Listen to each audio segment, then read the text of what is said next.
Hola, ¿qué tal? ¿Cómo están profesores, profesoras de las distintas carreras de las ciencias de la salud? Bienvenidos y bienvenidas a un episodio más de Educación Médica MX. El día de hoy vamos a tratar el tema de la enseñanza al lado de la cama del paciente y para esto les voy a compartir y presentar a un buen amigo. Él es el doctor Manuel Rivera. Él es especialista en medicina interna y subespecialista en medicina crítica, además de contar con una maestría en educación y ser profesor de la Universidad de Guanajuato en la Escuela de Medicina. Bienvenido, Manuel, ¿cómo estás? Hola Ismael, un saludo, gracias. Muchas gracias por invitarme a este podcast. Y me gustaría que fuéramos conociendo, porque tú practicas esta parte de la enseñanza al lado de la cama del paciente con tus alumnos, y me gustaría saber cuáles son las características o cualidades que tú consideras como profesor que deben de tener esos profesores que quieren implementar esa estrategia de aprendizaje al lado de la cama del paciente. Bueno, muchas gracias. Creo que es una pregunta puntual, pero que también parece la punta de un iceberg. En alguna ocasión, en alguna de las clases de la maestría en educación, que como tú bien dices, escuché las palabras de mi profesor y específicamente refiriéndose a Vygotsky, decía lo siguiente: un niño en el campo en Rusia, sin los accesos a la educación ni la tecnología que tenemos en las grandes ciudades, va a ser un tonto. El mismo niño puesto en una ciudad con toda la tecnología, con todo lo que nosotros podemos hacer en las grandes ciudades, va a ser un genio. Entonces, pensando en eso y contestando un poco tu pregunta, podría decir que las características que considero que debe de tener un profesor que inicia o que tiene ya el interés de que sus alumnos vayan a los campos clínicos es primero tener esa necesidad real de querer enseñar. Y el segundo, el tener las capacidades o tener instalaciones suficientes donde esos profesores puedan desarrollar al máximo el potencial de sus alumnos. Ok, y en este contexto de la educación al lado de la cama del paciente, me imagino que tiene su grado de complejidad porque por un lado tienes que cuidar que la atención del paciente siga manteniendo los criterios de calidad y seguridad, mientras estudiantes de etapas tempranas de la carrera o intermedias empiezan a aprender esta relación médico-paciente. ¿Cómo logras este balance de cuidar la calidad de la atención al paciente con la calidad de la enseñanza? Bien, bueno, te voy a contar un poquito de cómo lo hacemos, por ejemplo, aquí en un hospital de alta especialidad. Lo que nosotros hacemos aquí es que al principio, previo a que los chicos vengan a las rotaciones en el campo clínico, obviamente son alumnos que ya han tenido cierta experiencia en otras fases de la medicina. Puede ser que hayan tenido alguna rotación por campos quirúrgicos, etcétera. Pero lo que yo hago específicamente es, primero damos una sesión en un aula, donde explicamos cuáles son los alcances reales de la estancia con nosotros en el área clínica. Esos alcances tienen que quedarle bien claro al alumno, es decir, como son alumnos de medicina general que están ingresando a las fases clínicas, deben de saber primero qué es la seguridad del paciente. Entonces damos un curso sobre seguridad del paciente. Oímos algunas charlas de Peter Pronovost, que les recomiendo a algunos de ustedes. El doctor Peter Pronovost, anestesiólogo intensivista del Johns Hopkins, tiene algunas pláticas muy buenas sobre seguridad del paciente. Después de eso, hacemos un acuerdo entre los alumnos y el profesor en el que son rotaciones pequeñas, no más de 2 alumnos por profesor, y hay un reglamento hospitalario, obviamente, que es. Para concluir y haciéndolo de una manera muy breve para que no se extienda el tiempo, es la forma en la que lo hacemos es: el alumno llega por las mañanas con nosotros, tenemos una sesión primero donde nos empapamos todos con el caso clínico. Después de eso, obviamente hacemos todo el ritual del aseo de manos, todo lo que es esta parte de la seguridad del paciente, y vamos ya con el paciente. Y estando ahí, es muy dirigido, es un solo profesor, son 2 alumnos, y hacemos la parte de la exploración física, etcétera, siempre con la enfermera a un lado. Y bueno, esto es lo que nos ha funcionado a nosotros. Ok, y quiero preguntarte, porque yo he investigado que en algunos modelos de aprendizaje existe este concepto que te explico que se llama delegación progresiva. En este caso, la primera exposición del alumno novato es obsérvame cómo lo hago, luego es ve haciéndolo mientras yo te ayudo o superviso, y luego ve haciéndolo mientras yo nada más te veo, y ahora ve haciéndolo tú solito. Este modelo de delegación progresiva, ¿también lo aplicas en esta experiencia que tienen tus alumnos? Bien, bueno, podríamos decirlo que sí. Antiguamente, los que aprendimos medicina en el siglo pasado, Uh-huh.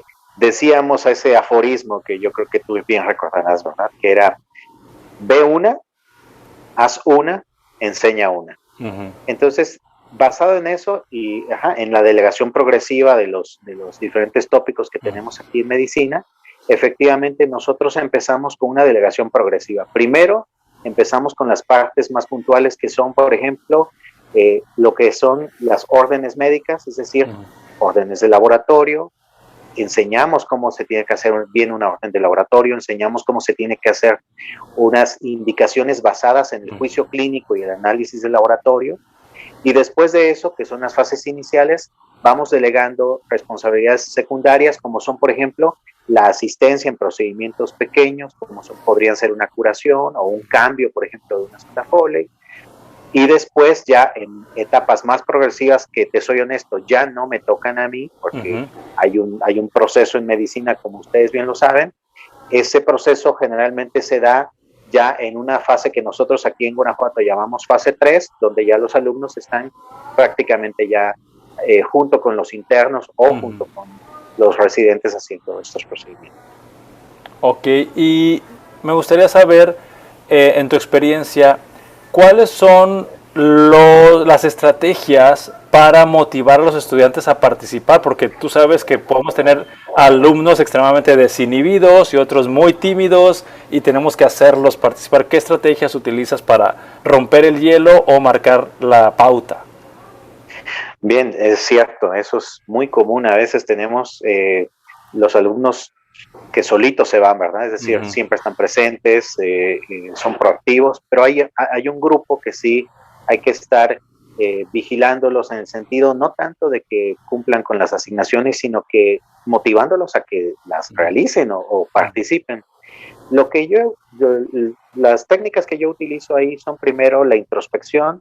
Utilizo un poco de la introspección, tratamos de hacer un análisis de los casos, pero lo que me ha funcionado es tener charlas con ellos y explicarles que, bueno, en mi opinión están en una carrera que es la medicina, que es, en mi opinión, una de las mejores carreras que hay. ¿Por qué? Porque desarrollas el lado humano, desarrollas el lado ético, tienes que desarrollar también la empatía hacia los demás. Entonces, ese ponernos en los zapatos de los demás, el hacer casos clínicos, hacemos casos clínicos junto con las presentaciones de los pacientes, y ese análisis del caso clínico, el que ellos se den cuenta de que le están cambiando la vida a un ser humano cuando interactúan con él, cuando hacen un procedimiento que puede ser una curación o una cirugía, eso es lo que nos ha funcionado, y realmente los chicos responden bien ante esta situación. Y bien, repasando un poquito el modelo que nos estás compartiendo, doctor Manuel, es que dices que una parte medular del éxito del aprendizaje al lado del paciente es teniendo un profesor con poquitos alumnos. Ahorita me estabas compartiendo que en el hospital donde tú estás delegas a un profesor con 2 alumnos, o sea, un grupo muy pequeño. También me mencionaste que antes de arrancar toda esta labor del contacto de los alumnos con los pacientes, tú tienes como voy a llamarlo así, un tiempo fuera, donde das unas pautas, das algunos reglamentos, revisan algunos videos para que el estudiante se sintonice con lo que va a ocurrir.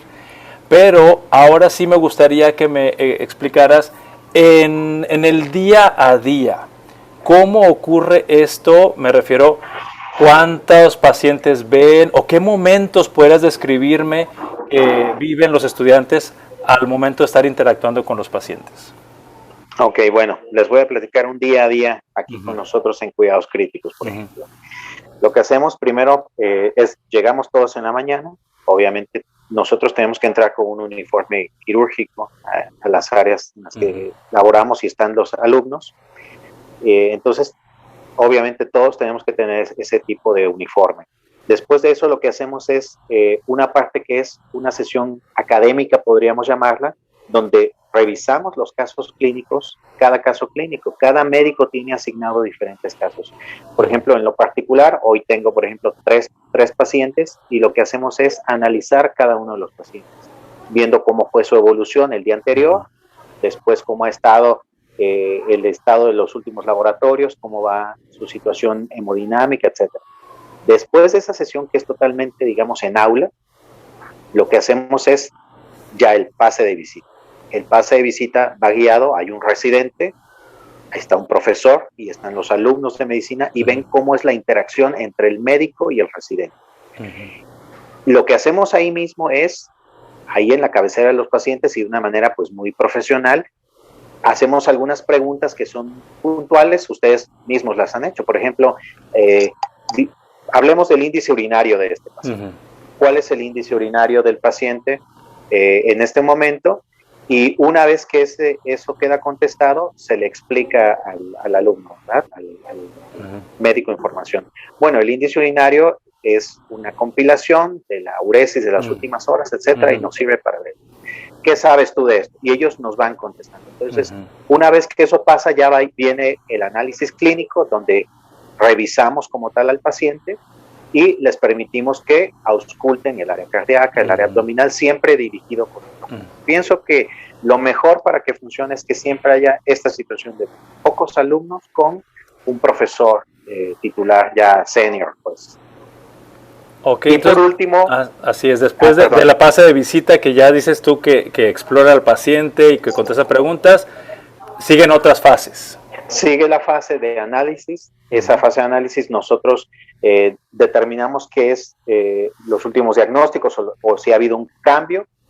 Dejamos que el alumno participe también dando alguna opinión. ¿Tú qué opinas? ¿Por qué crees que el paciente sigue con fiebre? ¿Qué opinarías de esta elevación de leucocitos?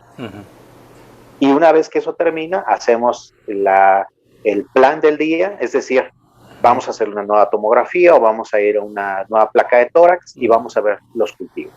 Una vez que eso termina, el alumno acompaña ya sea al senior, al médico de base, pues, o senior, o al residente a hacer los pendientes del día, donde él está observando y participa pues en pequeñas encomiendas, ¿no? Como decíamos, hacer los estudios de laboratorio, curaciones, etc. Al finalizar el día, el alumno se va con una encomienda que es leer algo sobre el caso clínico, pero nosotros realmente ya tenemos temas asignados. Tenemos semanas donde vemos, por ejemplo, nutrición, ventilación mecánica, etc. Y es así como lo hacemos. Muy bien, y para ir cerrando esta entrevista, doctor Manuel, me gustaría saber, en tu opinión, ¿cuál sería el aprendizaje más relevante en esta experiencia al lado del paciente? Porque voy a describirte algunas opciones. Sería que el estudiante, a través de esta experiencia de estar con ustedes en este modelo al lado del paciente, se lleva más habilidades de interrogatorio, más habilidades de exploración física, de juicio clínico, de diagnóstico o de manejo terapéutico, o todas las anteriores. A ver, explícame, ¿qué consideras tú que se lleva más el estudiante? Lo que nosotros buscamos es básicamente el análisis. El análisis y el culmen de nosotros es el diagnóstico. Realmente entendemos que la exploración es poco a poco. Nadie sabe explorar los focos cardíacos de manera inicial o palpar un abdomen y decir que tiene una hepatomegalia grado 4, ¿verdad? Creemos que lo que queremos reforzar en ellos es el análisis clínico, es decir, el conjunto de datos o de información, llevarlo a un punto de diagnóstico. Y una vez que tenemos el punto diagnóstico, ¿cuál sería el tratamiento más oportuno? Pienso que si me volvieras a hacer la pregunta sería eso. El análisis clínico es lo que más nos interesa a nosotros. Ok. Y para cerrar, la última pregunta, doctor Manuel Rivera.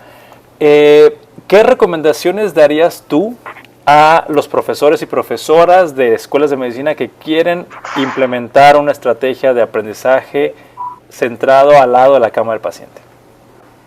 Bien, bueno, por ejemplo, en mi caso, que estoy en unidades de terapia intensiva, que bueno, vemos pacientes de medicina interna, pero en situaciones críticas, creo que una estrategia que nos ha funcionado, o les podría yo decir a los profesores, es, primero, anímense a hacerlo, es una experiencia que es muy importante, es muy gratificante ver cómo un alumno va creciendo en su forma de hacer el análisis, la declaración, etc. Después de que se han animado, pienso que deberían de establecer bien las pautas y los alcances bajo los cuales se va a regir esa experiencia clínica. Es decir, no esperamos que un paciente, un alumno coloque un catéter central en la primera semana, pero sí esperamos que ese mismo alumno sea capaz de decirnos por qué hay que colocarle un catéter central a ese paciente. Es decir, los alcances. Segundo, la situación ética, las reglas éticas, es decir, pues de acuerdo en base a lo que sus hospitales tengan como regla y ustedes tengan en su proyecto, es decir, cuáles son las situaciones éticas que hay que seguir, cuál va a ser el uniforme que van a utilizar, cuál va a ser el código de vestimenta, el código de habla que van a utilizar durante el paciente, si van a referirse a sus alumnos como Juan o Pedro. Yo prefiero siempre decirles doctor López, doctora Martínez. En ese sentido, el paciente queda protegido y el alumno también. Y por último, hacer un debrief. Siempre que terminan la rotación con nosotros, hacemos un debrief y ellos nos explican qué es lo que más les ha interesado y vamos modificando. Entonces es como un organismo vivo esto. Así es, y yo te había dicho que era la última pregunta, pero como me dijiste que hay un debrief, ¿me puedes dar un par de cosas que los alumnos valoran de esta experiencia? Sí, pues lo más importante que valoran es la atención muy personalizada, es decir, que hay un profesor o un residente que está prácticamente con ellos durante toda su estancia. Y lo segundo que valoran es que ven que la complejidad puede ser llevada o analizada a un punto donde pueda ser desmenuzada y tratar los puntos más importantes. Es decir, al igual que en pediatría, hay casos bien complejos. Nosotros también en adultos tenemos esa situación y a veces el cúmulo de datos parece demasiada información. Entonces, ese paso a paso que les enseñamos a ellos de cómo analizar la información y llegar a un diagnóstico, eso es lo que más agradece. Bueno, doctor, te agradezco muchísimo el tiempo porque sé que estás trabajando y bueno, yo también, pero aquí hacemos todo lo posible por generar contenido para que otros profesores y profesoras se inspiren y les otorguen a sus estudiantes nuevas experiencias de aprendizaje. Nuevamente, doctor Manuel Rivera, muchísimas gracias y gracias a todas las personas que nos están escuchando en este podcast y las redes sociales de Educación Médica MX. ¿Algo más que quieras agregar, Manuel? Muchas gracias, Ismael, y saludos a todos. Espero que se den la oportunidad de que les ofrezcan este tipo de experiencias a sus alumnos. Bueno, gracias. Hasta luego.